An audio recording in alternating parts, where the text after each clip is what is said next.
Hello అండి, అందరికీ నమస్తే. మొదటి యూస్ఫుల్ టిప్, వైపర్ స్టిక్ని తీసుకొని చినిగిపోయిన 2 సాక్స్లను ఇలా వైపర్ స్టిక్కి వేసిన తర్వాత ఫ్లోర్ పైన గట్టిగా అతుక్కున్న మరకలను కానీ ప్రతిసారి మాప్ స్టిక్తో క్లీన్ చేసామనుకోండి, వాటిని ఆరబెట్టుకోవడం చాలా టైం తీసుకుంటుంది కదా. ఇలా వైపర్ స్టిక్కి సాక్స్లు వేసి గట్టిగా ఉన్న మరకలను కూడా ఇలా ఈజీగా క్లీన్ చేసుకోవచ్చు. అప్పుడు ఫ్లోర్ కూడా చాలా నీట్గా క్లీన్గా కనబడుతుందండి. సాక్స్లు కూడా త్వరగానే ఆరిపోతాయి. ఆయిల్ ప్యాకెట్లో నుంచి ఆయిల్ అంతా కూడా సపరేట్ చేసిన తర్వాత ఈ ప్యాకెట్ని ఇలా 3 సైడ్స్ కూడా కట్ చేసుకోవాలి. ఇలా ఓపెన్ చేసిన తర్వాత మన ఇంట్లో ఉండే చపాతీ కర్ర కానీ వుడెన్ స్టిక్స్ ఉంటాయి కదండి, వాటన్నిటినీ కూడా ఇలా ఆయిల్ ప్యాకెట్లో 2-3 సార్లు ఇలా దొర్లించేసామనుకోండి, దానికంతా ఆయిల్ అంటుతుంది. ఈ వుడెన్ స్టిక్స్ అనేవి మళ్ళీ కొత్త దానిలా నీట్గా కనబడతాయి. ఇదే ఆయిల్ ప్యాకెట్లో ఎంతో కొద్దిగా ఆయిల్ ఉంటుంది కదా, ఈ ప్యాకెట్లోనే మన ఇంట్లో ఉండే స్క్రూ డ్రైవర్, కటింగ్ ప్లేయర్స్, ఇలాంటి పానాలు ఉంటాయి కదండి, వాటన్నిటినీ కూడా ఇలా నూనె ప్యాకెట్కి బాగా రుద్దేసామనుకోండి, ఏదైనా సిల్ము కానీ డస్ట్ అనేది పూర్తిగా పోతుంది.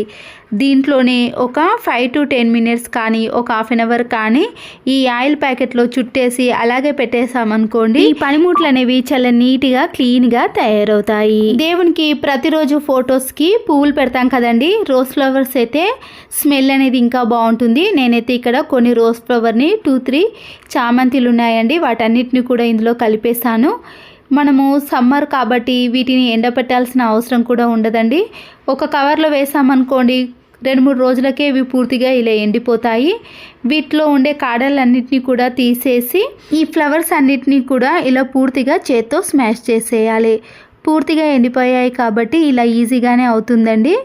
తర్వాత వీటన్నిటినీ కూడా మనము ఒక మిక్సీ జార్లో వేసుకొని మెత్తని పొడిలాగా మిక్సీ పట్టుకోవాలి. ఇలా మిక్సీ పట్టుకోవటం వలన ఈ ఫ్లవర్స్ అనేవి ఇలా సన్నగా పొడిలాగా వస్తుందండి. ఎంత పొడిగా చేసుకుంటే మనం చేసేటప్పుడు చాలా ఈజీగా ఉంటుంది. ఈ రోజ్ పౌడర్లోనే మనము 4-5 కానీ 7-8 కానీ కర్పూర బిళ్ళలను తీసుకొని సన్నగా పొడి చేసుకొని దీంట్లో కలిపేసుకోవాలి. గంధం పౌడర్ ఉంటుంది కదండి, దాన్ని కూడా 1 స్పూన్ వరకు ఈ పౌడర్లోనే కలిపేసుకోవాలి. వీటితో పాటు సాంబ్రాణి ఉంటుంది కదా, దాన్ని మనము చిన్న చిన్న పీసెస్గా కానీ పౌడర్ లాగా చేసుకోవాలి. ఇక్కడ లావుగా ఉన్న ఈ పొడిని తీసేసి సన్నగా ఉన్న పొడిని మాత్రమే దీంట్లో కలిపేసుకుంటున్నాను. మంచి సువాసన కోసం రోజ్ ఫ్లవర్ని ఇందులో కలుపుతున్నానండి. మీ దగ్గర ఉంటే యాడ్ చేయవచ్చు, లేదంటే స్కిప్ చేసేయండి. వీటితో పాటు జవాదు పౌడర్ ఉంటుంది కదా, ఇది కూడా మంచి సువాసన అనేది వస్తుందండి.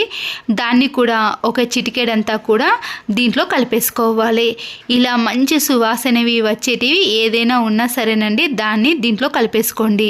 1 టీ స్పూన్ వరకు నెయ్యిని, ఆవు నెయ్యిని కూడా వేసుకోవాలి. 1 స్పూన్ తీసుకొని మనం వేసినవన్నీ కూడా ఈ రోజ్ పౌడర్లో కలిసే విధంగా కలుపుకున్నాక కొన్ని వాటర్ని యాడ్ చేస్తూ ఈ పౌడర్ని మొత్తాన్ని కూడా ఇలా తడిగా చేసుకోవాలి. వేరే పువ్వులను తీసుకోవటం కంటే ఇలాంటి మంచి కలర్లో ఉన్న రోజ్ ఫ్లవర్ని తీసుకున్నాం అనుకోండి, స్మెల్ కూడా చాలా బాగా వస్తుందండి.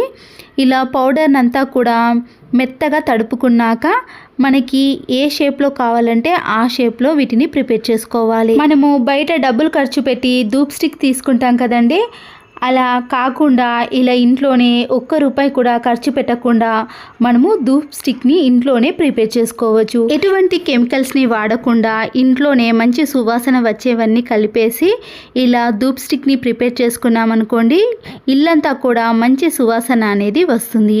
అయితే ఈ ధూప్ స్టిక్ని ప్రిపేర్ చేయడానికి మనకి ఎలాంటివి అవసరం లేదండి.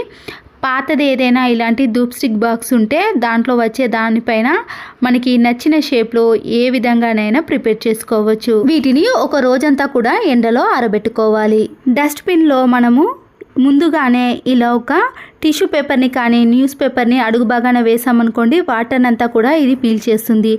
ఇప్పుడు డస్ట్బిన్ కవర్ని వేసి సోప్ కవర్స్ ఉంటాయి కదండి, సోప్ కవర్స్ కానీ బాక్స్ ఉంటాయి కదా, డస్ట్బిన్లో నుంచి మంచి సువాసన రావాలి అంటే ఇలా కవర్ని అందులో వేసేసి డస్ట్బిన్ని ఎక్కడ పెట్టేసినా కూడా బ్యాడ్ స్మెల్ రాకుండా ఉంటుంది. ఇలాంటి సోప్ బాక్సులు ఉంటాయి కదండి, కోల్గేట్ పేస్ట్ బాక్సులు ఉంటాయి కదండి, వాటినైనా తీసుకోవచ్చు. ఇలా సైడ్లో వచ్చినవన్నీ కూడా కట్ చేసిన తర్వాత సోప్ బాక్స్ మందంగా ఉండటానికి పైన వచ్చిన క్యాప్ని కట్ చేసి ఈ బాక్స్ కింద పెట్టేసేయండి. దీంట్లో చిన్న చిన్న స్పూన్స్ కానీ, సీజర్స్ కానీ, నైఫ్స్ కానీ ప్రతిసారి వెతకాల్సినవన్నీ ఉంటాయి కదండి, వాటన్నిటిని కూడా ఇలా సో బాక్స్లో పెట్టేసి కబోర్డ్స్లో కానీ, సెల్ఫ్లో, కిచెన్లో ఎక్కడ పెట్టినా కూడా మనకి ఈజీగా తీసుకోవడానికి వీలు ఉంటుంది. ప్రతిసారి ఇలాంటి చిన్న చిన్న వాటి కోసం వెతకాల్సిన పని కూడా అస్సలకే ఉండదు. షూస్ని స్కూల్కి వెళ్ళే పిల్లలు కానీ, ఆఫీస్కి వెళ్ళేవారు ఇలా షూస్ని వేసుకున్నాక తర్వాత ఈవినింగ్ వరకు దీంట్లో నుంచి బ్యాడ్ స్మెల్ అనేది వస్తుందండి. కాటన్ని ఇలా రెండుగా తీసుకున్నాక దీనిపై కొద్దిగా కంఫర్ట్ని వేయండి, లేదా మంచి సువాసన వచ్చే స్ప్రే కానీ వేసి ఈ కాటన్ని ఈ షూస్లో పెట్టేసామనుకోండి, షూస్లో నుంచి అస్సలకే బ్యాడ్ స్మెల్ రాదండి. కంఫర్ట్ ఉన్నంత వరకు కూడా చాలా రోజుల పాటు షూస్లో నుంచి మంచి స్మెల్ అనేది వస్తుంది. ఇలా ఒక షూస్లో పెట్టి షూ ర్యాక్లో పెట్టినా కూడా షూ ర్యాక్ మొత్తం కూడా మంచి సువాసన అనేది వస్తుంది. ఐరన్ బాక్స్ని మనము చాలా రోజుల పాటు అలాగే పెట్టేసామనుకోండి, ఈ వేడి వలన దీనిపై ఇలాంటి నల్లటి మరకలు అనేవి ఏర్పడతాయి. ఇలా నిమ్మ తొక్క పైన మనము బేకింగ్ సోడాను వేసి ఈ ఐరన్ బాక్స్ పైన ఇలా బాగా రుద్దేసేయండి.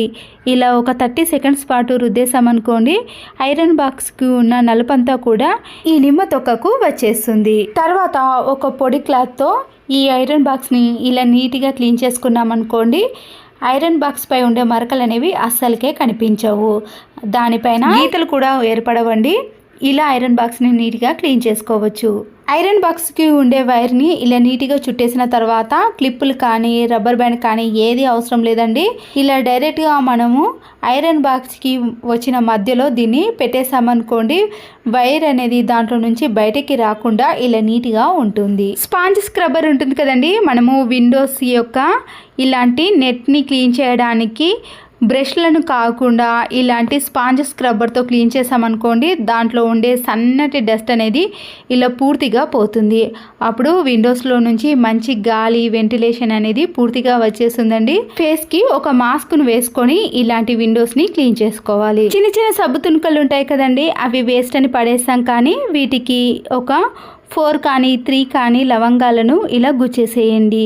గుచ్చేసిన ఈ సోప్ని మనము కబోర్డ్లో కానీ, బీరువాలో కానీ ఎక్కడైనా పెట్టేసినా సరేనండి, దీనివల్ల ఈ స్మెల్కి బొద్దింకలు అనేవి కబోర్డ్లో చేరకుండా అస్సలకే రావండి, బల్లులు కూడా రాకుండా ఉంటాయి. టిష్యూ పేపర్ రోల్స్ కానీ, ఇలాంటి డస్ట్బిన్ కవర్స్ ఉంటాయి కదండి, ఇలాంటి రోల్స్ని మనము కబోర్డ్స్లో పెట్టేసి కొద్దిగా ఓపెన్ చేసి బయటకు పెట్టేసామనుకోండి, ఎంత కావాలనో టిష్యూ పేపర్ని కానీ ఈ డస్ట్బిన్ కవర్ని ఎక్కడి వరకు కావాలనో అక్కడ వరకు ఇలా కట్ చేసి తీసుకోవచ్చు.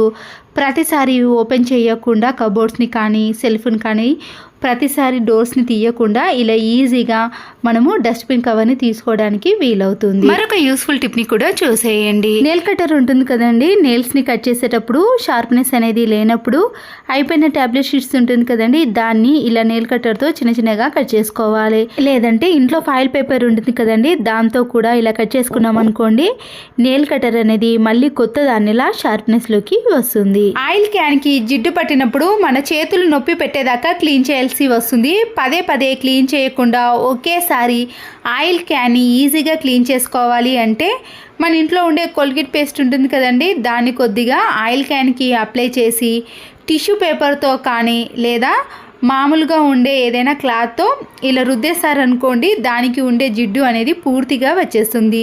ఎలాంటి లిక్విడ్లు వాడకుండా ఇలా ఒకేసారి పేస్ట్ని అప్లై చేసి క్లీన్ చేశారనుకోండి, ఎంత జిడ్డు మరకలైనా ఈజీగా క్లీన్ అయిపోతుంది. చూసారు కదండి, ఆయిల్ మరకలు అనేవి అస్సలకే కనిపించవు. ఇలా ఒకేసారి క్లీన్ చేసుకున్నాం అనుకోండి, నీట్గా కనబడుతుంది. 10 రూపీస్ డస్టర్ ఉంటుంది కదండి, దాన్ని ఇలా వీడియోలో చూపించిన మాదిరిగా చిన్న భాగాన్ని కట్ చేసుకోవాలి.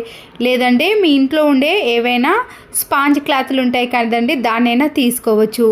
ఇలా సమానంగా సీజర్తో కట్ చేసుకున్నాక డబుల్ గమ్ టేప్ ఉంటుంది కదండి, ఎంతవరకు డస్టర్ని కట్ చేసుకున్నామో అంతవరకు టేప్ని కట్ చేసి ఇలా డస్టర్కి అతికించేసేయండి. మన ఇంట్లో మెయిన్ డోర్స్ కానీ ఏ డోర్స్ అయినా సరేనండి, ఇలా గాలికి పడ్డప్పుడు కానీ పిల్లలు ప్రతిసారి ఆడుతూ చేస్తున్నప్పుడు శబ్దం అనేది ఎక్కువగా వస్తుంది. అలాగే గోడకు కూడా ఇలా చిన్న హోల్ అనేది పడుతూ ఉంటుందండి.